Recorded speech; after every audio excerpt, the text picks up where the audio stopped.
Part 14. Mercy to the guilty is cruelty to the innocent. Sunday, July 24th, +1 NE. Chapter 46.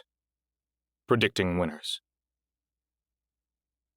From behind the tip of his sword, Marcus burst through the doorway. Brad was nowhere to be found. He tore through the space, flipping furniture and toppling towers of books. But Brad didn't appear to stop him. In an act of childish rage, Marcus smashed the glass face of the grandfather clock. Only the large mahogany desk survived his destruction, since it was too heavy to overturn. Maybe he's hiding in the locker room, Marcus thought, moving to the magical black door. It refused to activate. He ran his empty hand along the pliable honeycomb frame, hoping to find a switch. But after a few passes, he accepted that one didn't exist. Only Brad could open this portal. Wherever he is. Marcus collapsed from the weight of his realization. Invictus laid idle on the floor beside him as Marcus tucked his knees into his chest and sobbed.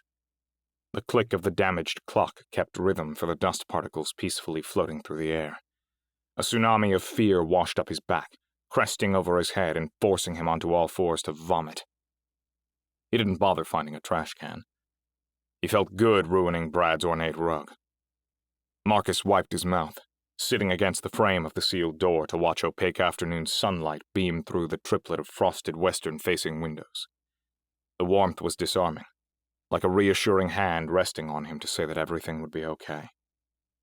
"You going to puke the day away?" asked Brad. Marcus shot to his feet, forgetting about Invictus. He scoured the office again, but Brad wasn't there. "Face me!" Marcus growled. There was silence.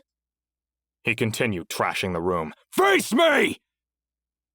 "Make me," Brad mocked in voice only. "I wish you could see how ridiculous you look right now. You can't hurt me." "Then stop hiding!" Marcus felt a presence behind him and whipped around to find Brad standing just beyond his shoulder. Marcus grasped desperately at his scabbard for Invictus, but came up empty-handed and retreated across the office. "I realize that you may find it hard to believe me." Brad raised his hands and continued smiling. "But I don't want to hurt you. I didn't spend all that time ensuring you made it here alive just to kill you now." Marcus and Brad dueled through stoic stares. "Did the Federation do that? Outside?" Marcus motioned toward the windows with a clenched hand. "Yes." The words shattered Marcus like a cheap mirror. Brad withheld an explanation. "Why are you attacking us?" "This wasn't an attack. It was a necessary step to prepare your form to face the immediate future. It was done to help you." Marcus's mind misfired. "What?" "Carefully consider your questions, because they'll determine the clarity of my answers. What do you want to know, Marcus? All you have to do is ask. That's all you've ever had to do." Marcus's trust in Brad had dissolved along with the former structures of the human world. He forced up his next words. "Is this a sequence?" "No. This game is being played for keeps." "Undo it." "That's not how this works. What's done is done and had to be done. The only path now is forward." Marcus bit his tongue. "I don't mean to rush you, but our time is racing toward its terminus. What else do you want to ask?" "I want to know what happened outside and how I fit into this. Tell me why you're destroying us. And why you're so cold about it." Marcus sobbed again. "Can't you see that I'm suffering?" "What, how, and why are very different questions. Let's take them one by one. What you just experienced was a reset. 99.9999% of your form has ascended, leaving 7,010 alive on Earth. Putting the bodies aside for a moment, what's happening outside is a scraping of your form's material record, of which a comparably larger percentage was removed from the planet. We wanted to get all of it. But we're counting on time and tides to take care of the rest." Marcus was profoundly and completely speechless. Roughly 80% of those who survived the reset are under the age of 25, and 20% are older than that. We're calling the groups Littles and Bigs, respectively. Marcus whispered his words. "You killed Anthony?" "Yes, but that's a small part of the story." "What about Jordan?" "Reset," Brad replied bluntly. Monica?" "Reset." "Diana?" Marcus pleaded with his eyes while his body shook violently. "And my kids?" "She's alive. Heidi is with her and the other alphas in preparation for final rites." Brad tapped on his bare wrist. "Which is set to start in a few hours." "What are alphas?" "That's what you're collectively called. The first generation in a new branch of human existence. The survivors selected to stand on the front lines to save your form. The chosen, the elect, the A-Team. And depending on how this encounter plays out, you could be reunited with Diana and the other alphas." Marcus was silenced by sickness. "Want me to continue?" Brad asked. Marcus slowly nodded. "Project Noble reached the M1 milestone, and we proceeded with your integration. The reset and the scraping are important pieces in that process, which brings us to your other questions of how this involves you and why you're so important. You're the node from which the 7,010 were chosen. Those left on this side of the veil are connected to you within 6 layers, or degrees if you'd rather think of it in terms of Sir Kevin Bacon." Marcus wasn't capable of laughing. "I thought there were only 6 degrees of separation between all of us." "That's not how real networks work. Meaningful connections aren't uniformly distributed like some abstract mathematical assumption.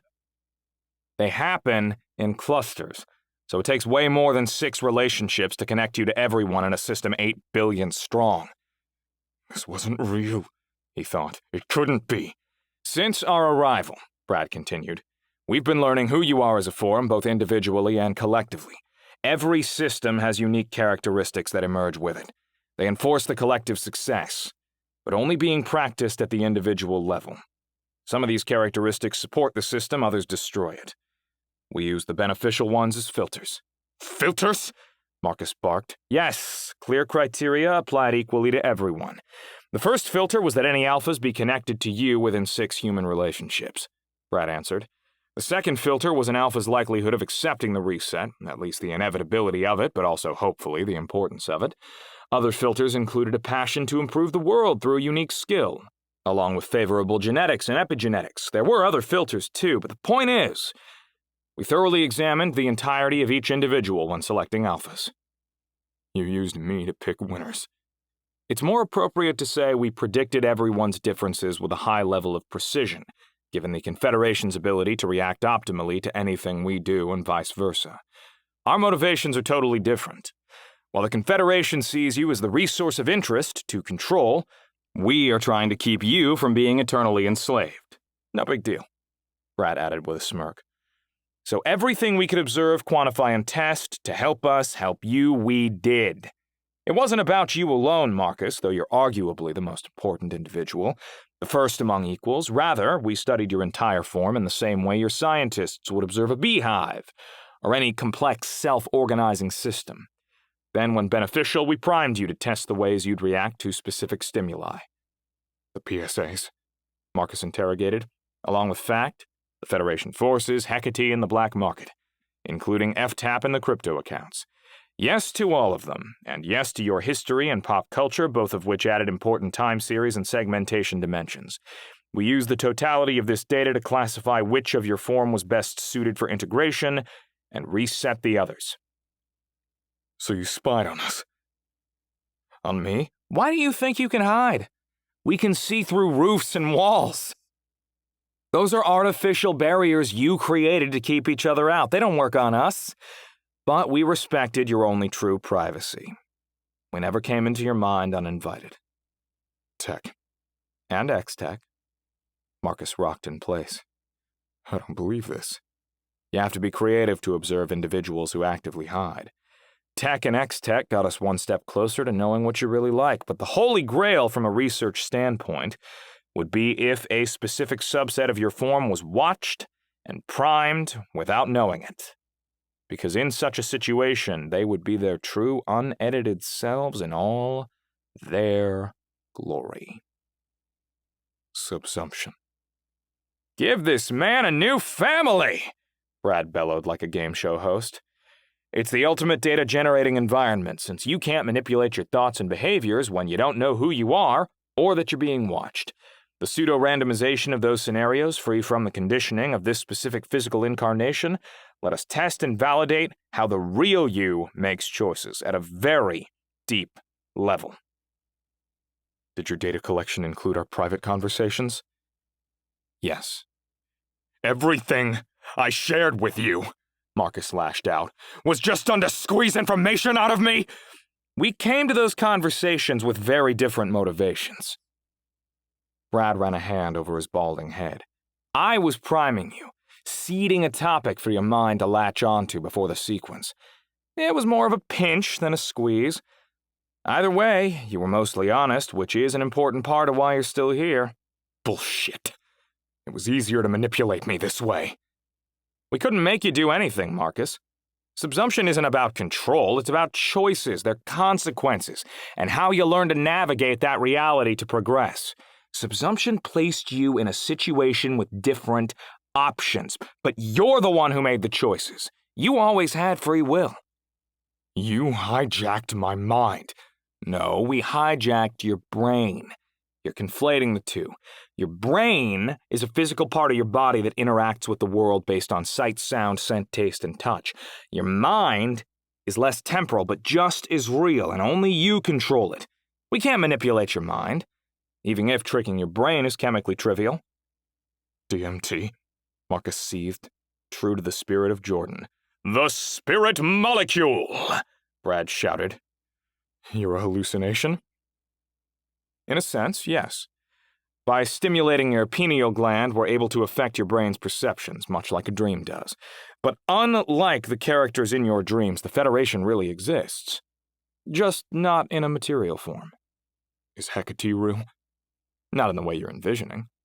What about the eclipses? It's easier to bend light than to bend free will. I can't believe Jordan was right. Jordan was right about a stunning amount of things.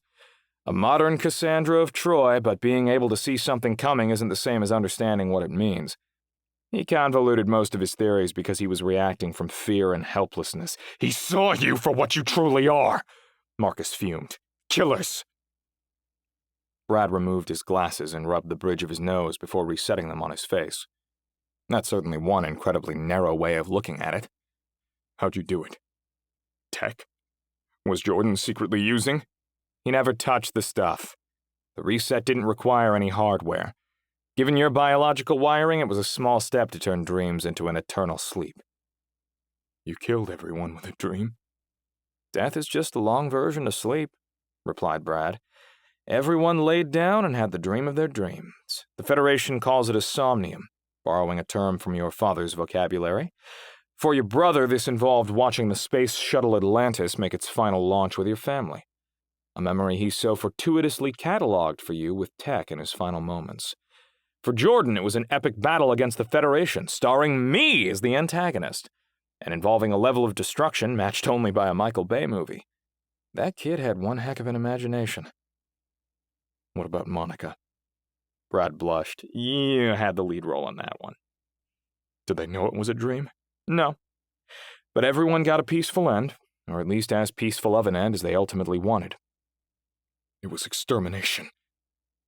In the language of your computers, a reset is a controlled clearing of errors to bring a system back to an initial or normal condition. That's what we've done.